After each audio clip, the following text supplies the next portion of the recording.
journey awakens within when songs of remembrance begin. The child of the Father is lost in the ocean of love, holding the hand of the guide through the path of confusion inside. Tears become pearls in the silence and passing of time. The song of remembrance is sung in unlimited rhyme. The song of remembrance is sung in unlimited rhyme.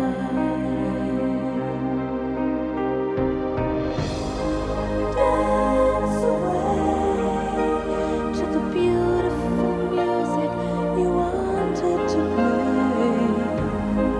Dance away in your heart.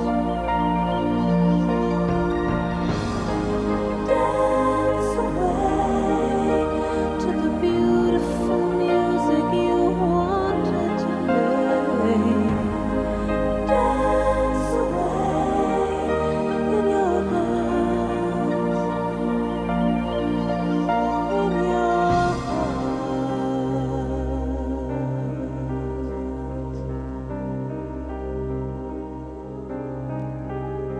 The palace of mirrors reflect the secrets within you reject. A hat of some status disguising the kingdom of light. The room of your heart you vacate when the hotel of sorrows your fate. Locked in a jungle of questions, the fortune of hell. The strings of attachment draw masters right under the spell. The strings of attachment draw masters right under the spell.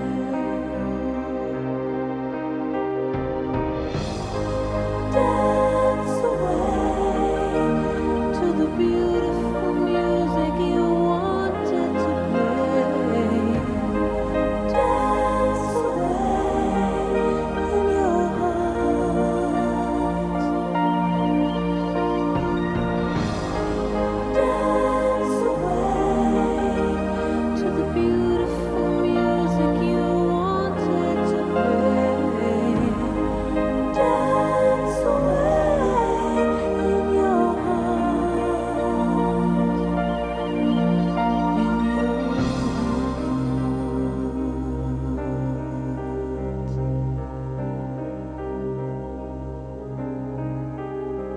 Wearing the armor of light, with the weapons of knowledge to fight.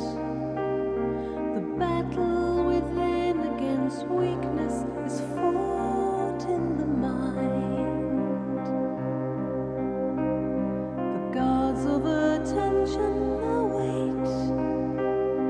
The last bugle's blown at the gate, and spiritual warriors with hearts full of courage won't hide. Your guaranteed victories tribute with God by your side. Your guaranteed victories tribute with God by your side.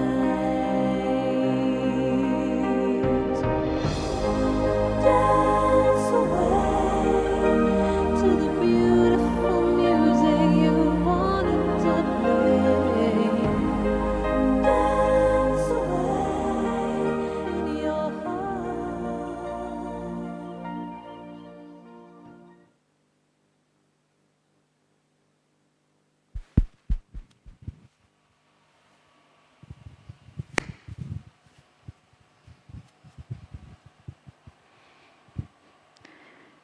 Good morning and welcome to everyone present here. And we also have people joining us online. So I would like to welcome all of those who are with us online and feel that you are in Madhuban right now. And so today is our first session for this group. And not sure how many of you know the theme for this season's. So the theme for this season is the power of togetherness through connection with the seed. And it's a beautiful topic. It's because of Baba we all together. So it's our connection with the Baba, and that's why we got this family. And so today we have with us Sister Sonia. Sister Sonia is the National Coordinator of Brahma Kumaris in Denmark. She is also the coordinator of Brahma Kumaris Environment Initiative activities. And she has been with Baba from past 36 years. So it's been quite a while with Baba and very experienced soul. And the quality that I have noticed in Sister Sonia is she's very incognito, very subtle, and very humble. So we're very fortunate to have her with us. And the topic for today is the 5 keys to sustainable happiness. So I would like to hand over to Sister Sonia. Om Shanti. Thank you. Om Shanti. And nice to meet you all. And also welcome to those watching online. And I see that the Vietnamese group has come, right? You're filming. Oh, you're all. You have a very special place in my heart, and I will tell you why. Because we started the Brahma Kumaris Environment Initiative 2009, and in December 2009 was this big climate change conference in Copenhagen. And it was a new adventure for all of us, new topic, new team, big UN conference. And it all went very well, but it took me about half a year afterwards to sort of rest and get back on my feet. And then I thought, Baba, I want to go somewhere, where I want to go. And I always had a dream to go to Vietnam. So in August 2010, I went to Vietnam and to to Ho Chi Minh and to Hanoi. And you put on all these environment programs in the university and radio and TV and whatnot. And I had just organized an environment conference. I didn't know very much. I was so nervous for these programs, my goodness. But I think it went pretty well, all of it. And that was the start of all these lectures and talks and everything on sustainability. And you just have a very big, warm place in my heart. So it's nice to see you here. And all the others also, of course. And I remember my scooter ride in Hanoi and eating these nice wraps. We're sitting on the floor. And one sister, she peeled this big orange pomelo. She took half an hour to peel it in 3 layers with total dedication. It was like a meditation to watch. Amazing. Anyhow, I'm leaving today, so I've been here for 3 weeks. So it's also special to meet you because it's your first or second day, so it's like a handover of season. And the reason why I chose this topic is that have you heard about the World Happiness Index? I'll show you here. Here, you see the big screen is not working because of Diwali decoration, so we only have the small screens. So if anyone wants to move so you can see better, you're welcome. But there is something called World Happiness Index. So every year they make a list over the happiest countries in the world. Have you heard about it? Yeah, and the Scandinavian countries have the last 5-6 years done top ranking, even Sweden, Finland, Iceland, Norway. And many people ask me, are you from the happiest country in the world? I'm Swedish by birth, but I live in Denmark. And I say, yes, but you know, when you live there, it's like any other country, I assume. People are a bit lonely, a bit anxiety, depression, the winters are cold and very long and very dark. So you wonder, oh, okay, how come our country are the happiest? Because when I go to Asia, for example, I see so much more smiles. But of course, in this index, they use many logic or parameters from society. They measure unemployment, social security, standard of living in the houses, and how you look after the older, the hospital care and everything.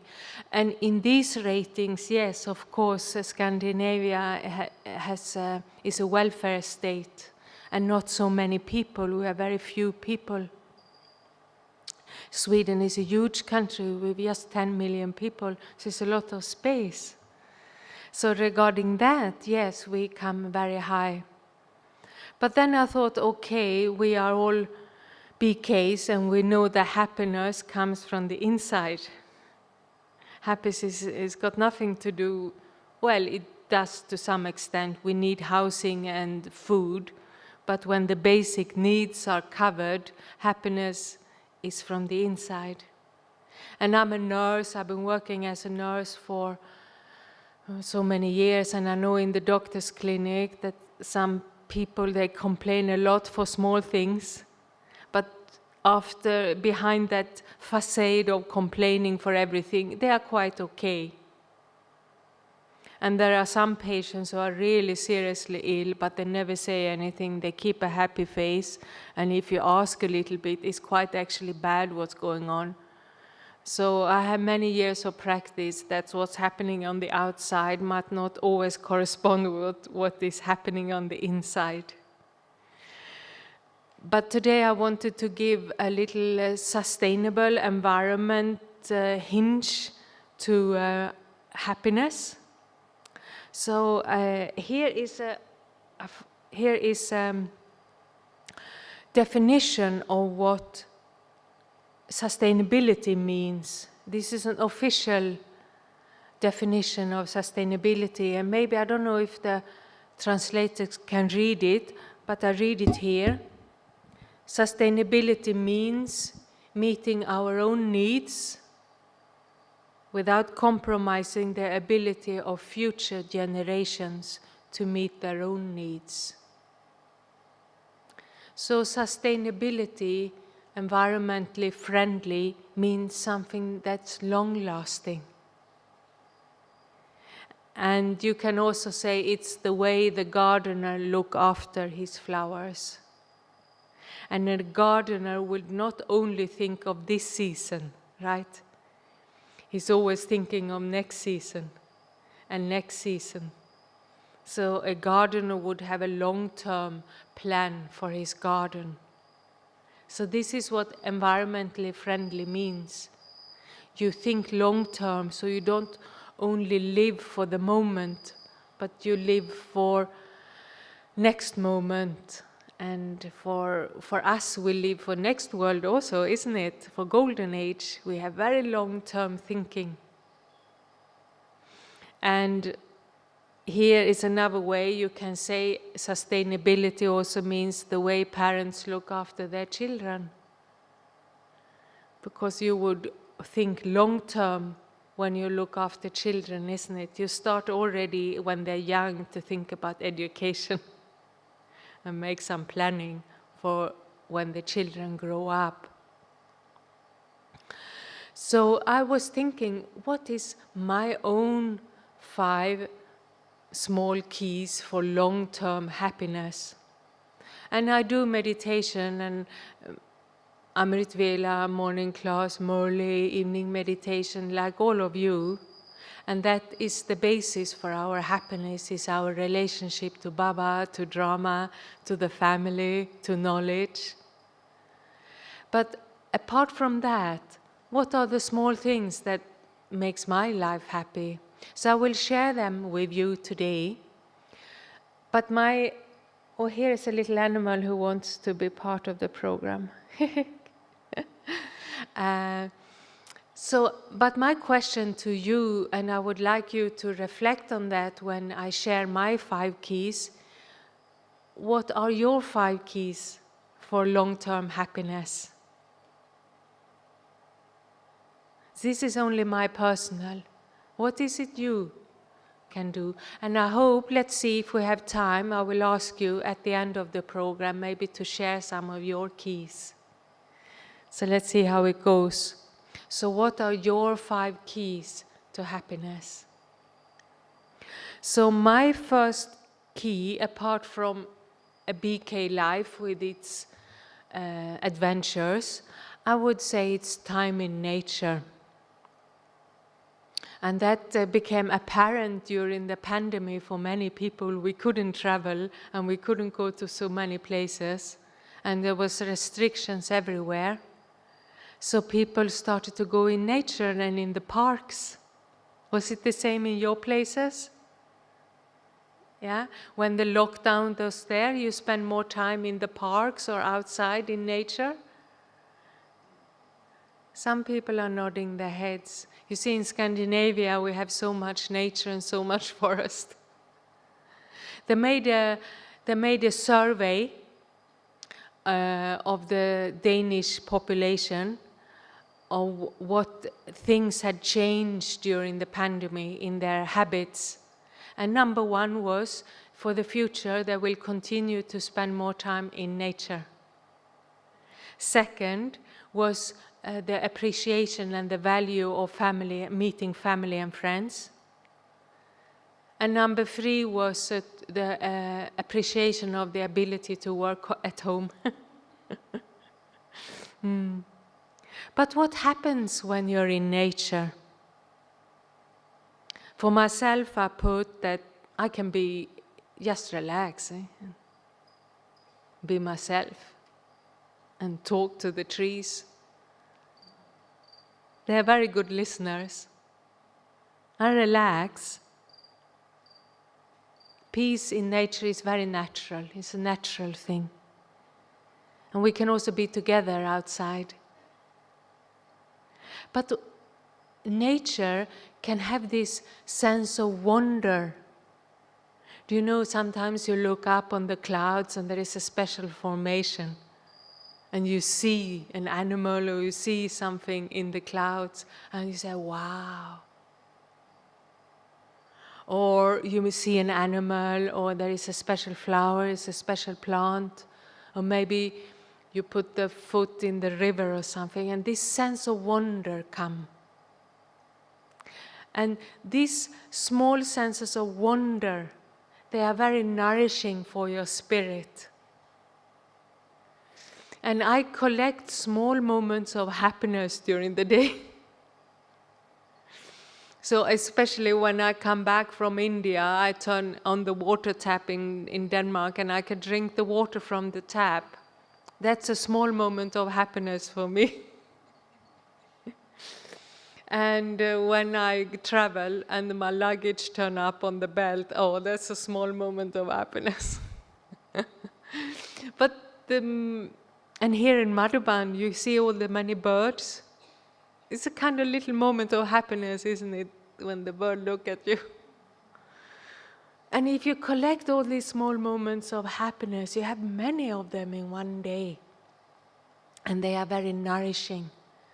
And I just wanted to share one story because a friend of mine in Denmark, they have a grandchild that lives in Singapore. And he was 5 years old first time he came to Denmark. And he came to their summer house. And they have a lawn. They have a big grass lawn. And it was the first time this boy have ever walked barefoot on grass. And they could see his expression and his sense of wonder of the feeling of having grass under your feet. And they never forget his happiness and his sense of wonder of walking barefoot on grass.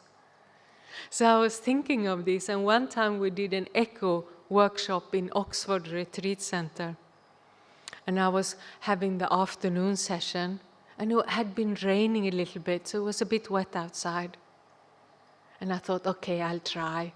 So there was 30 senior BKs from Europe, very serious. I asked them to take their shoes off and their socks off and walk barefoot in the grass. And they were a bit hesitant at first. But we did it. We did a walking meditation outside in silence in the grass. And they just loved it. And some said it's 30 years ago they walked barefoot in the grass. And this was the moment I remembered in the retreat the most. So this is what's connected for me with nature, is to be in the moment and appreciate your moment you're in, and to collect moments of sense of wonder. And I just want to share with you that there is now a diagnosis in psychology which is called nature deficit disorder. And it means that if the children don't spend time in nature as kids, they can develop psychological problems as adults. So if you don't play outside, climb the trees, all these things that kids do outside in nature when they're small, it's a serious problem.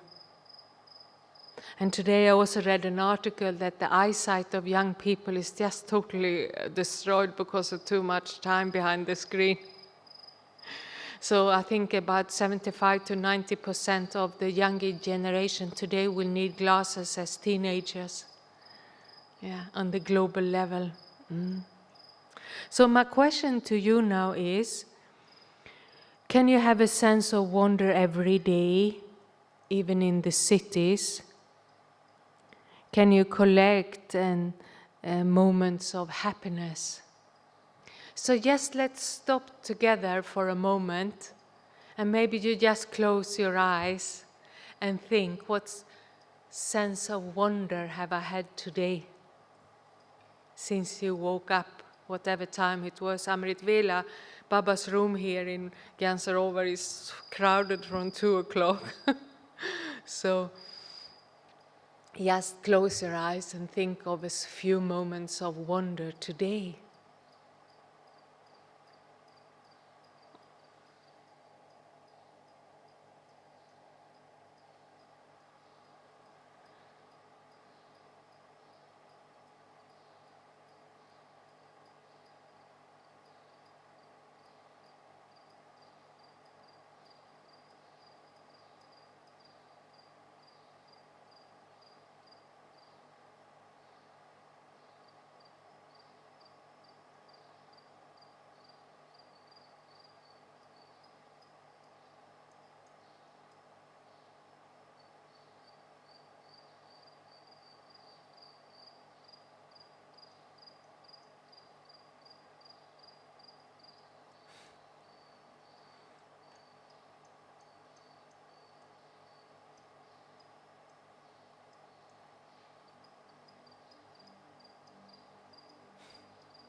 Okay. How many of you have had a sense of wonder moment today?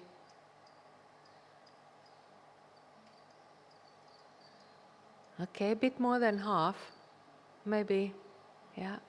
Is it going too fast for the translation, or it's okay? It's okay, yeah. My little sense of wonder this morning was that I wanted to sleep longer, and then there was this grasshopper, and she was making so much noise that I couldn't sleep, even though I wanted to. So I said thanks to the grasshopper. Second key for me is contentment, and that is very much connected to sustainable living. And here is our famous peace triangle.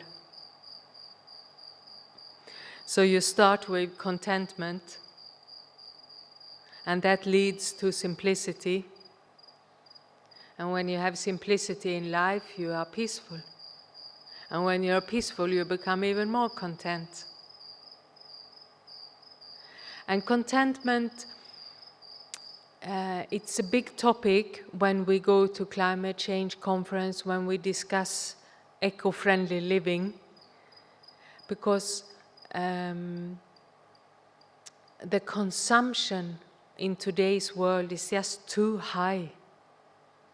The welfare states need to cut consumption by 50 to 70% within 8 years, the climate scientists say. It means 50% less clothes, 50% less travel, 50% less fuel, less electricity, maybe less food, maybe less of everything. 50% is quite a lot. But we also know that today, if I feel a little bit empty on the inside, there's a tendency to go shopping for many people. We might sit down and talk to Baba and do meditation if we feel that emptiness. But if you don't have that option, many people go shopping. They buy some new clothes or buy some this, that, and if you're very rich, maybe you buy a new car or update your model of the phone or whatever. And the happiness of these things, we all know that is very short-lived. Maybe a day or two, and then you need something else to cover up the emptiness inside. But with spirituality, with meditation, we get the inner contentment. So my need for shopping and entertainment and all these very fancy things that pollute the world so much, all these gadgets, they become much less. And then I have simplicity in life. I'm happy with less. And then peace comes. You know, at the moment in Copenhagen, in Denmark, I work in the prison service. It's a logic job as a meditation teacher. And it's a small part-time job. So I have a kind of small income, and the prisoners, they are very interested in money. Most people in prison would be there for money in one way or another. I tell them how much I earn, and they say it's not possible. Yeah, it's possible, I say. And then they start talking, no, she's lying, it's not possible. And then sometimes they say, I heard that there are people like her who can be happy without money. I've heard about it. And then we have a long discussion about this. And he's so interested how deep it is ingrained in society that in order to be happy, you need money. It's so deep. And of course, we need some basic income, and you can't talk about simplicity with people who don't have money enough for food or for shelter or whatever. That's very clear. But the opposite would be that if I'm discontent, I actually have complications rather than simplicity. Because all these things I buy, they break, and I need to update it, and you need to store it, and you need to sort it. There's lots of complication to own many things today. Insurance this, insurance that. And it's break, you need to send it back, it comes back, and then you can't get to repair things. So discontentment leads to complication, and complication leads to stress. And stress leads to more discontentment. So that's an opposite triangle. And today I buy second-hand clothes. I didn't used to do it before because I thought someone else has used it and the vibrations and everything. But I've tried now a few times. So if I need something, I go to the flea market. and that's quite a lot of happiness. You meet very interesting people on a flea market. And actually you can simplify your needs a lot. And that's better for health also. Health benefits from simple, easy food, for example. And here are some of my favorite slogans regarding simplicity, that simple is beautiful. and less is more. How come less is more? What do we mean with that?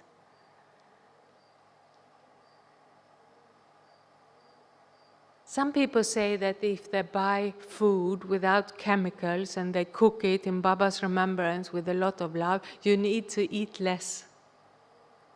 And it fills your being.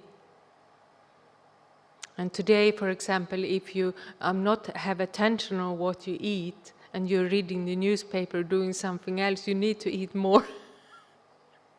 Because attention is going somewhere else. So have a think about it today, what it actually means, less is more. Today, in today's design, you know, they leave a lot of space. In old times, you used to use every single little piece of paper for some text. Today, you have very little text and a lot of space. And people will actually read it if there is space. If you have less furniture in your room, you can have more people and more friends. You see, there are many interesting ways, right? But my question to you now is that can you declutter your house, your life, your mind, and train your eyes to see beauty in simplicity? So let's take a moment to reflect, where in your life do you need to simplify things? You can just close your eyes and relax a bit. Where in my life or in my mind or in my habits do I need to declutter or simplify things?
Okay, thank you.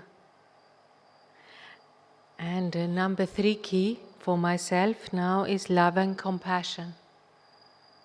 And you can maybe say the simplest thing of everything is that it's love, isn't it? That's what makes the cycle go around. That's what drives our life.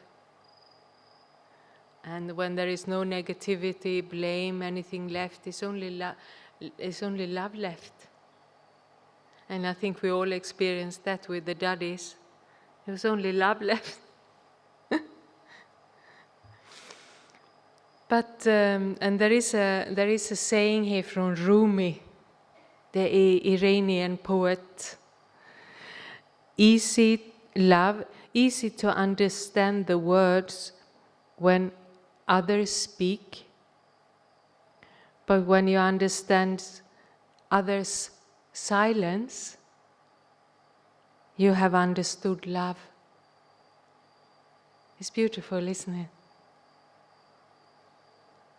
Do you have people, friends, you can be silent together with? Yeah, it's a very beautiful experience. Silent love. There's also meditation, isn't it?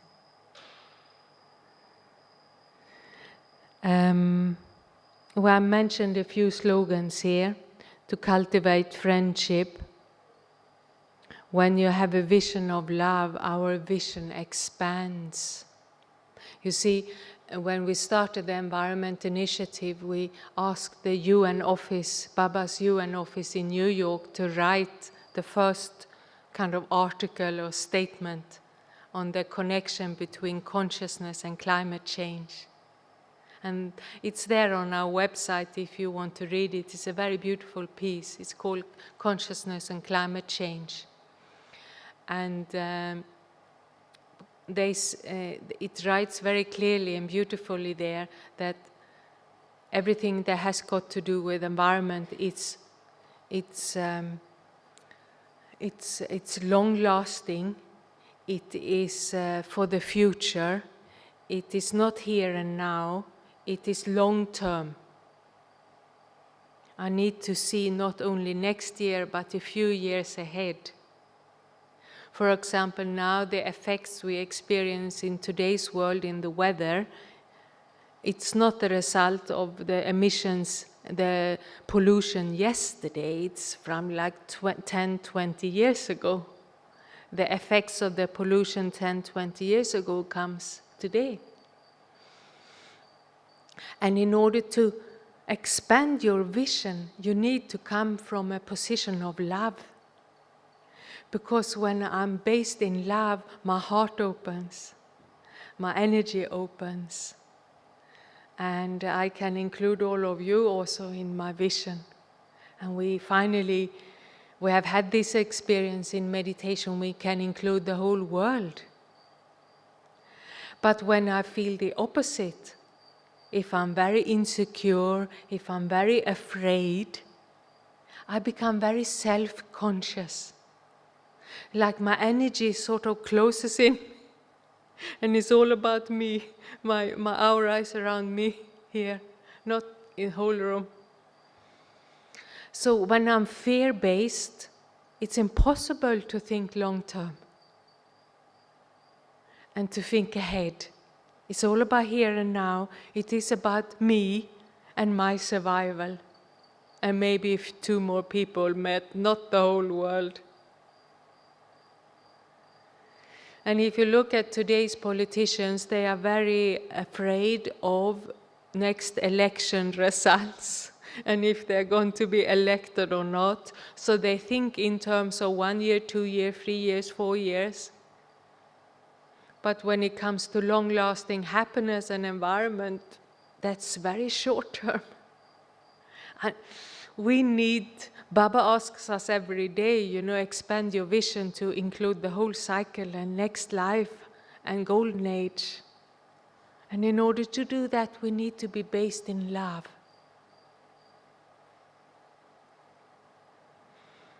And do you know who is the most difficult person to love? Yes, it's yourself. And actually, in our spiritual life, negative self-talk is absolutely forbidden, isn't it? There is no argument, there is no reasoning, there is no condition where you can say negative self-talk is beneficial. It's always destructive. It's always destroy my own state. So we just have to stop it. From today on, you should not have a single negative thought about yourself. Why? We have to become good friends on ourselves. You see, in the doctor's clinic, there are many parents who come with their kids. And they tell many stories, and you hear many parents. And you see, if you have a breakfast, a family, 2 kids and 2 parents have breakfast, and then the kid maybe tip the glass of water or milk over and it spills on the table. And if the parents tell them off and become angry on them, the child becomes upset and insecure, and the tendency to spill something else on the table will increase by 100%. So it is just not logical. It would be better to calm down and be sweet and everything make the child secure, and then he will not spill another time. And it is the same with ourselves. Every time we make a mistake or we maybe go a little bit are disaligned to the truth or to love or to purity, whatever happens in our mind, in our communication, in relationship, if I become angry on myself, it just doesn't help. Actually, after I've been to Vietnam, I decided I would never think I would become very kind to myself. So every time I did a mistake or said something that was not right, or any time I did that or the other, I went to my favorite meditation space and I said, "Sweet Sonia." And I said it, I meditated on Sweet Sonia until the bad feeling was gone. And I wouldn't leave this meditation space unless I had cleared the negativity by being kind to myself. And it's working very well. And if there is something I wish would have done different in my BK life, would have been starting earlier on this. And then I started a system. If I had a negative thought about myself, I would find myself, put money in a box. And then when the box was full, I would do something really nice. So you have to find tricks. But you know, negativity is very subtle. I met a sister here in Madhuban. She said, "Oh, I wish I could stay longer."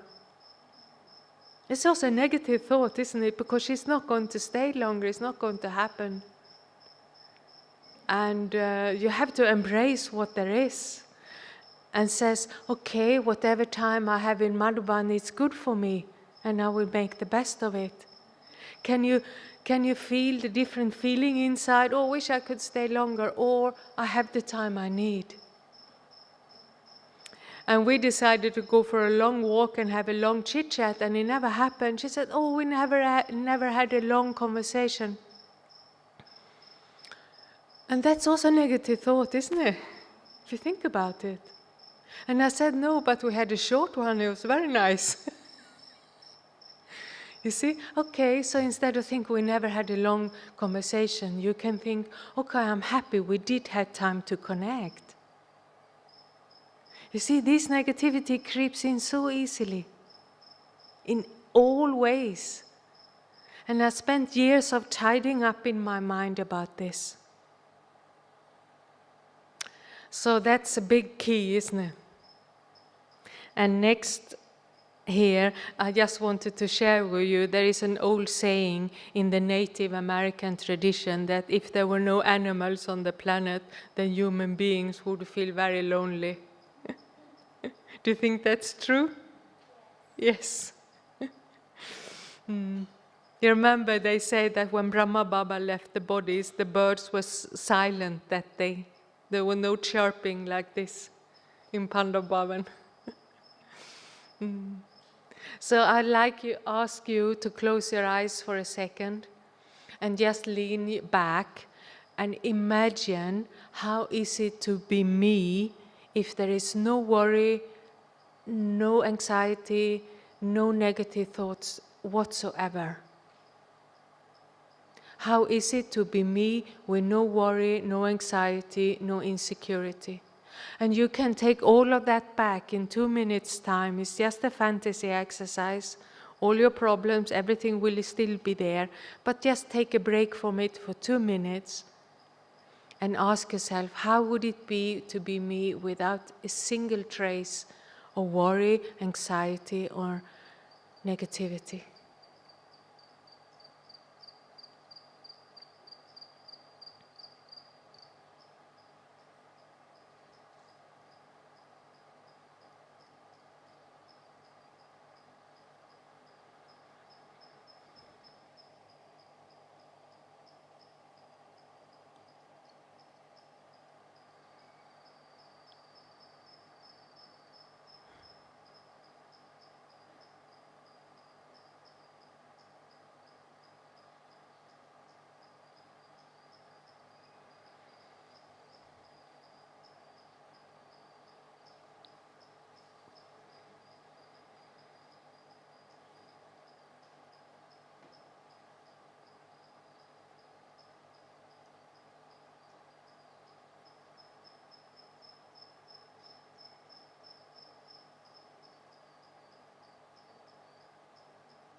Okay.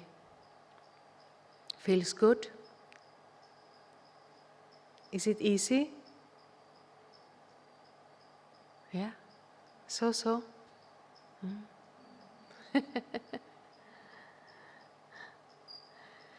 Next key for myself, I thought a lot about what name to give to it. So I put down to earth.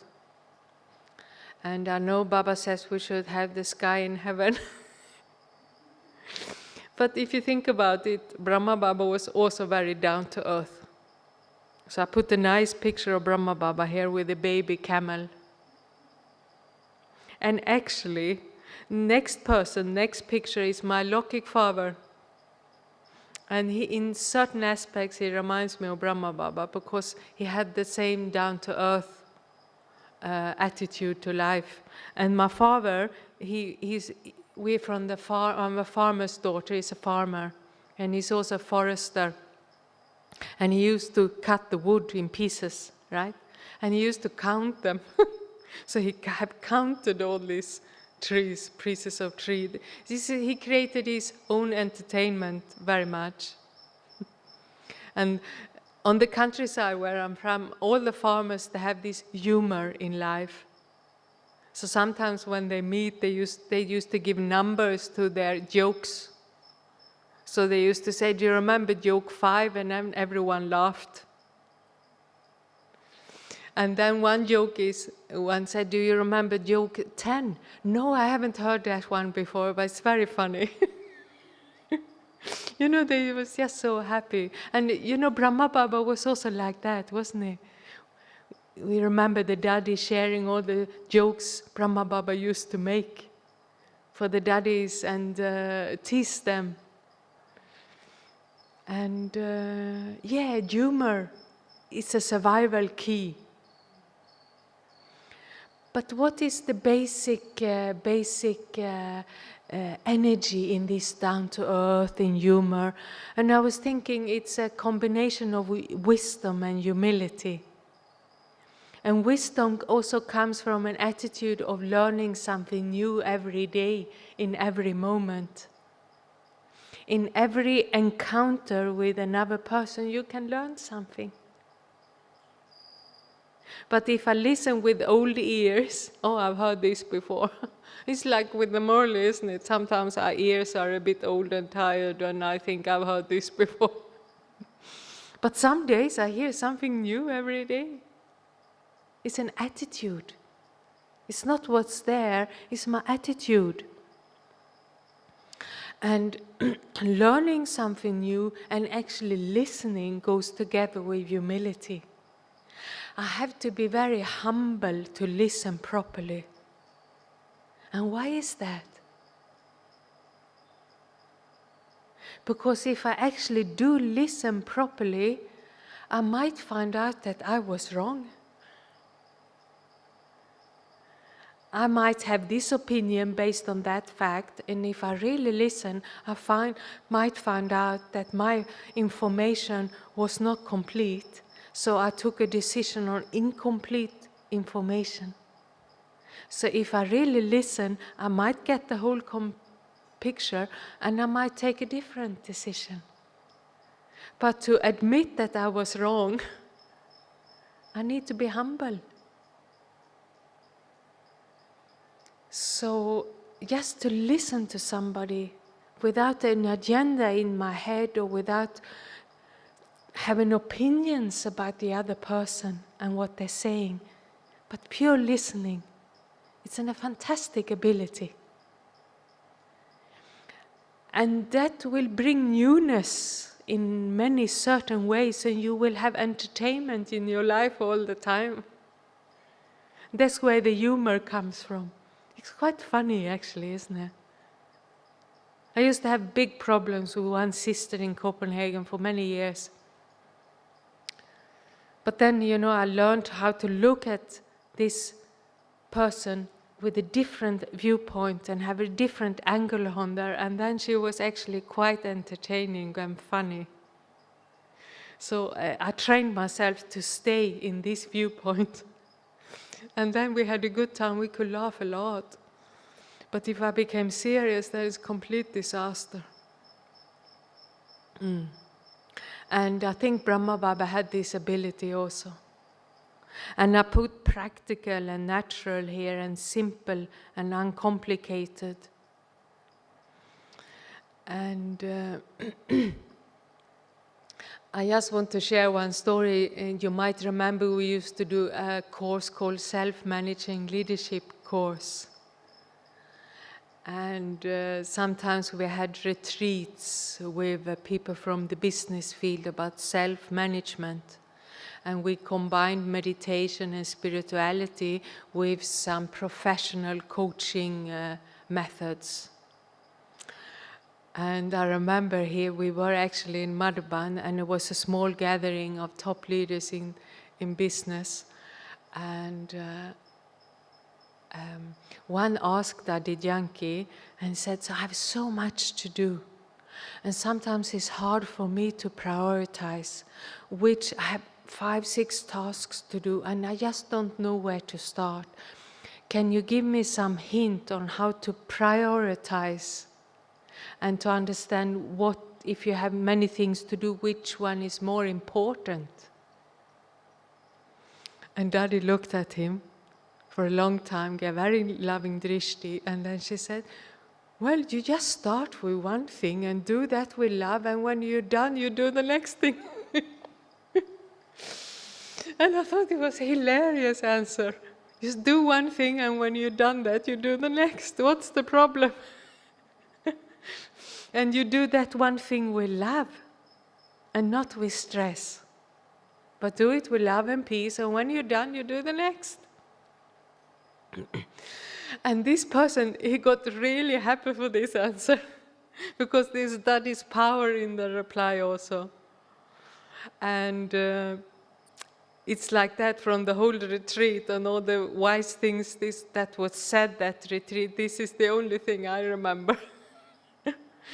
So that comes with being practical and down to earth. You do one thing with love, and then when you're done that, you do the next thing.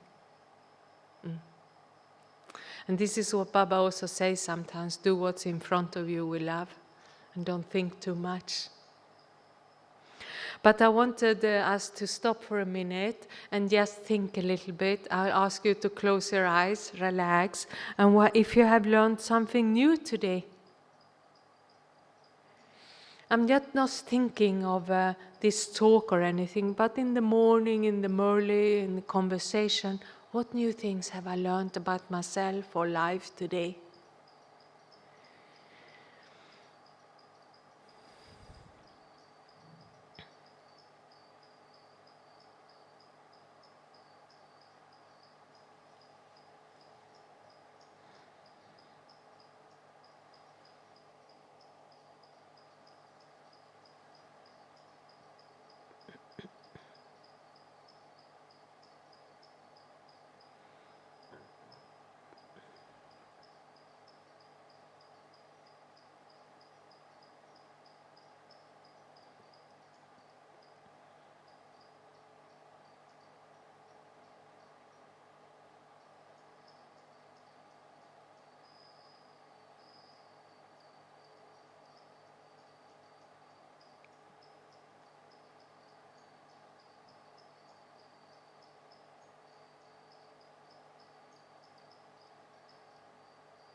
Okay.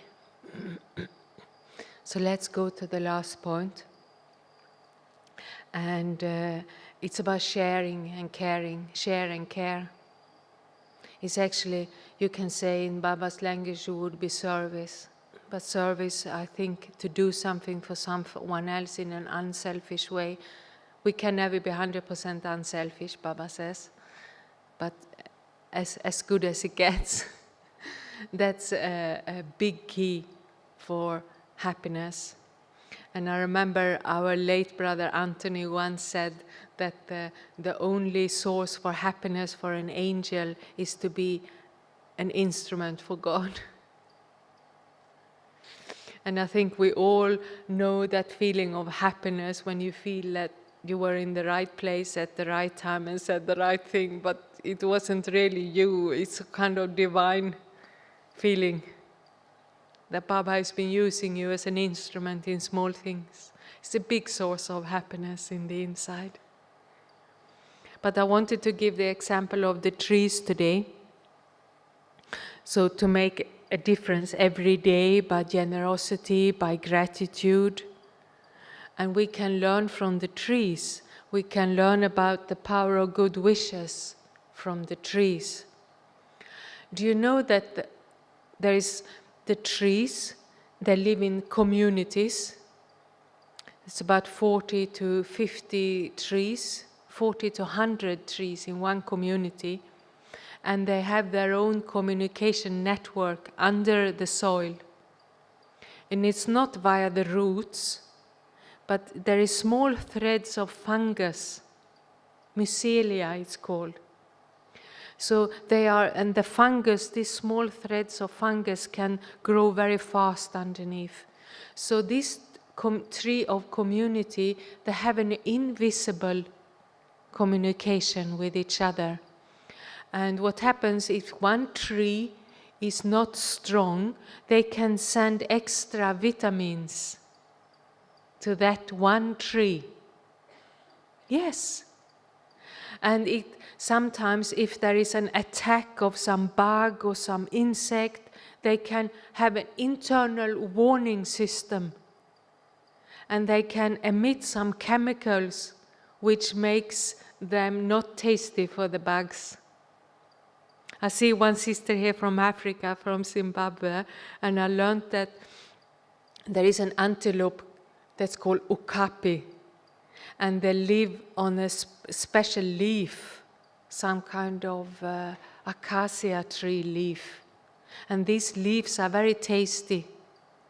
But what happens if that one okapi eats the antelope, eats too much, because they're so tasty? It is a danger for their own health, but it's also a danger for the tree. So if they eat too much, the acacia tree will emit some chemicals which makes the leaves not tasty.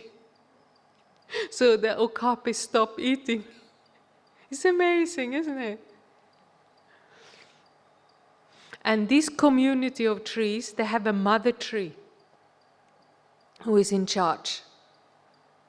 And they can also regulate the microclimate. If it's too hot or too cold, they can regulate the climate within this community of trees. And yeah, it's just amazing. But why I take it up is that this is Baba's picture of the tree. We also have an invisible network with each other. We are connected to so many people. And if you think of your own country and your own Lokik family and maybe your own Lokik work and where you live and the neighbors and where you go shopping and maybe public transport, they say that if you're not a BK and have a global family, you are connected on a vibrational level between 100 and 200 people. And that means that those people are affected by your moods and by your vibrations. So if you have a bad day, they have a higher tendency to also have a bad day. We are not connected with fungus. We are connected with vibrations, with thoughts, with feelings. But that's also invisible. Like for the trees, it's underground. For us, it's not visible, it's vibrations. But we do affect each other in a major way. And I think today we talk a lot about the power of good wishes and how important this is for each other's progress. And we need that to progress. So I just would like to ask everyone to give a little time for good wishes, to your own network every day. Especially in Madhuban, is very powerful. Take a few minutes out of your meditation and just send it back home like that. And charge your network. And what do we charge it with? I mean, we charge it with love, with peace, appreciation, with power, empowerment, with positivity. You know, the list is endless. With gratitude. And that's an ongoing every day. So these were my 5 keys. And just before I'll ask you to think about your 5 keys, I just want to share some slogans I'm working on at the moment. And one slogan is, we need to rewrite the collective story of what the good life is.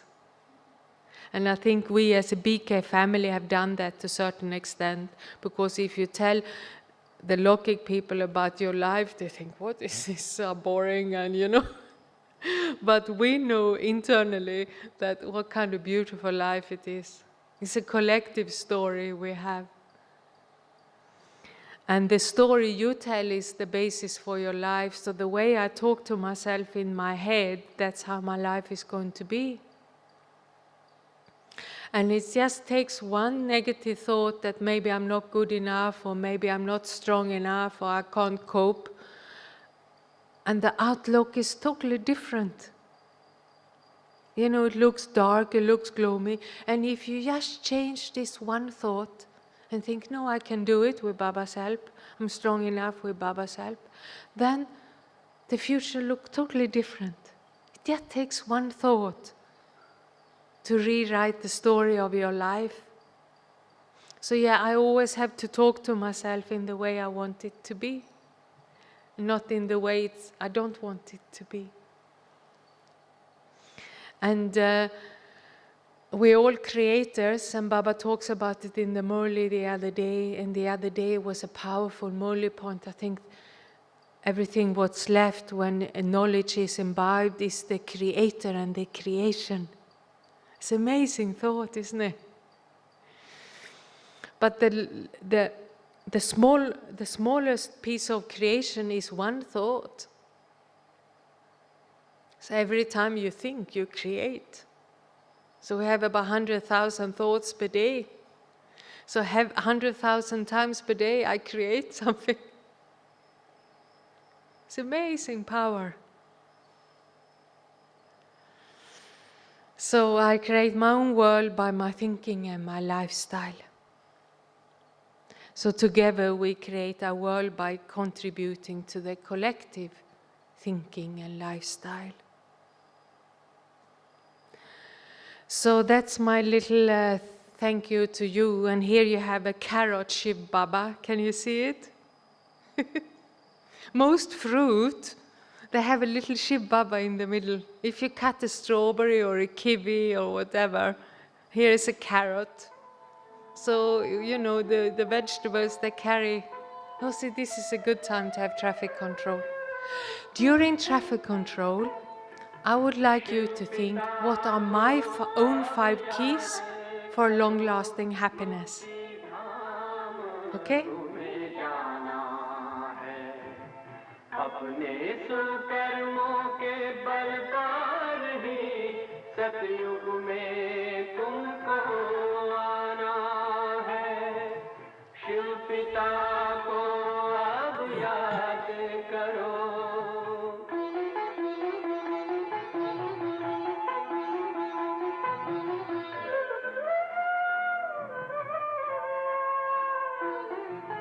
ये संगम का स्वर्णिम युग है शिव पिता फिर से आया है ब्रह्मांक से शिव बाबा ने वही गीता ज्ञान सुनाया है कलयुग का अंत अब आया है विकराल विनाश खड़ा आगे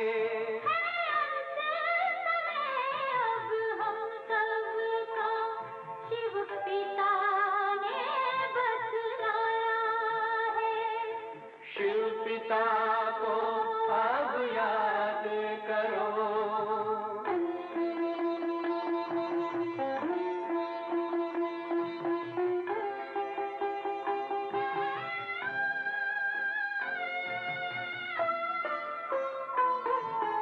पांडव शिव शक्ति सेना की रणभेरी अब फिर बजती है।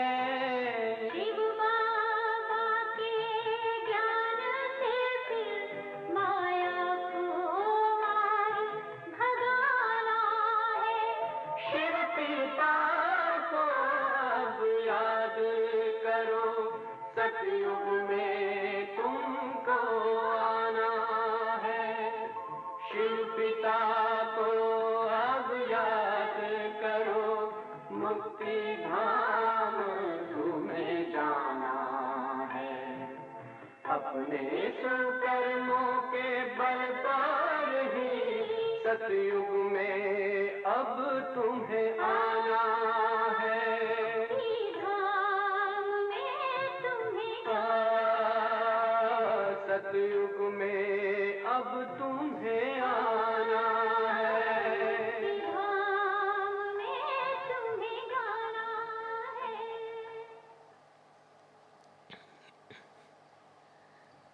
So thank you. Maybe you take out your notepad and write down a few thoughts. And I give you a few moments to do this, and then I will ask you to share to the person next to you. So think for a few moments, what are my 5 keys for long-lasting happiness, apart from daily BK routine?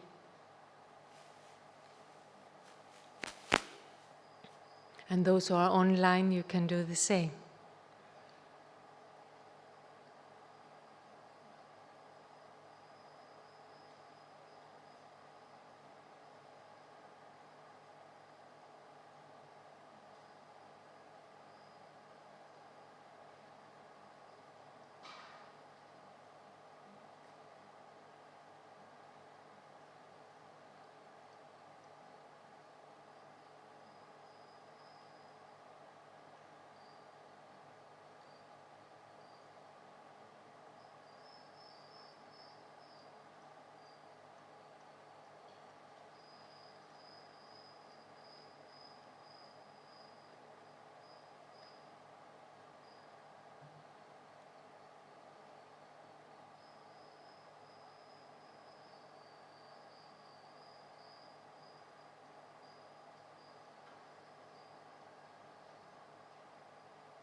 Okay, so I'd like you to turn to the person left or right and just have a little chit-chat for 5-7 minutes about what are your 5 keys for happiness. And if you can't formulate it clearly just now, maybe some thoughts on the presentation here or something new you learned, or have a little chit-chat, 2 to 3 people. Turn left or right and find someone who speaks your language. Self-organizing. And those who are online, either you think for yourself or maybe you find somebody in your house you can share with.